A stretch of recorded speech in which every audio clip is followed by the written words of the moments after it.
back then, yeah. Those were simpler times, I think. I just feel like we may be going back to that, by the way. But in a way, good, because when I read things like the foundations of capitalism are shattering, I'm like, maybe we need that. Maybe we need some time where we're walking around with a donkey with pots clanging on the sides.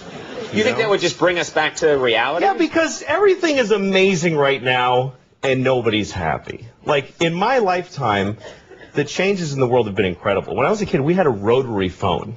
We had a phone that you had to stand next to, and you had to dial it. Yes. You realize how primitive? You're making sparks in a phone, and you actually would hate people with zeros in their numbers because it was more like, oh, this guy's got 2 zeros. Screw that guy. Why do I want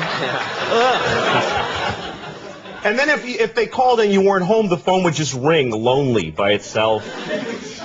And then if you wanted money, you had to go in the bank for when it was open for like 3 hours. You had to stay in line, write yourself a check like an idiot. And then when you ran out of money, you just go, well, I can't do any more things now. Right. I can't do any more things. That's it, yeah. That was it. And even if you had a credit card, the guy would go, ugh, and he'd bring out this whole shunk, and he'd write, oh, you have to call the president to see if you have any money. And it's all true, kids. You had to call the president, yeah.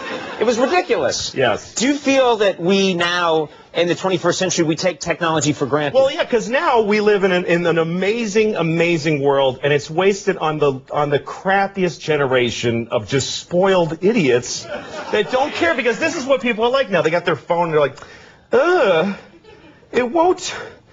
Give it a second. It's going to space. Can you give it a second to get back from space? Is the speed of light too slow? It's true. Yeah. I was on an airplane, and there was internet, high-speed internet on the airplane. That's the newest thing that I know exists. And I'm sitting on the plane, and they go, open up your laptop. You can go on the internet. And it's fast, and I'm watching YouTube clips. I'm in an airplane. And then it breaks down. And they apologize. The internet's not working. The guy next to me goes, this is bull.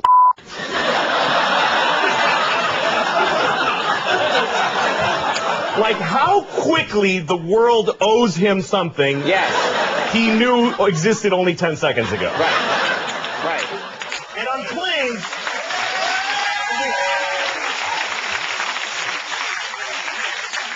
flying is the worst one, because people come back from flights and they tell you their story. And it's like a horror story. They act like their flight was like a cattle car in the 40s in Germany. That's how bad they make it sound. Right. They're like, it was the worst day of my life. First of all, we didn't board for 20 minutes. Right. And then we get on the plane, and they made us sit there on the runway for 40 minutes. We had to sit there. Oh, really? What happened next? Did you fly through the air incredibly like a bird? Did you partake in the miracle of human flight, you non-contributing zero, that you got to fly? You're flying! It's amazing. Everybody on every plane should just constantly be going, oh my God! Wow! Yes! You're flying. You're sitting in a chair in the sky. Yes. Yeah. That's right. Now, Louis, but it doesn't go back a lot. And it's not really. Here's the thing. People they say there's delays on flights. Yeah. Delays, really? New York to California in 5 hours. That used to take 30 years to do that, and a bunch of you would die on the way there and have a baby. You'd be a whole different group of people by the time you got there. Now you watch a movie and you take a dump in your home. Yeah. Well, nicer way to say it than that, but yes. No.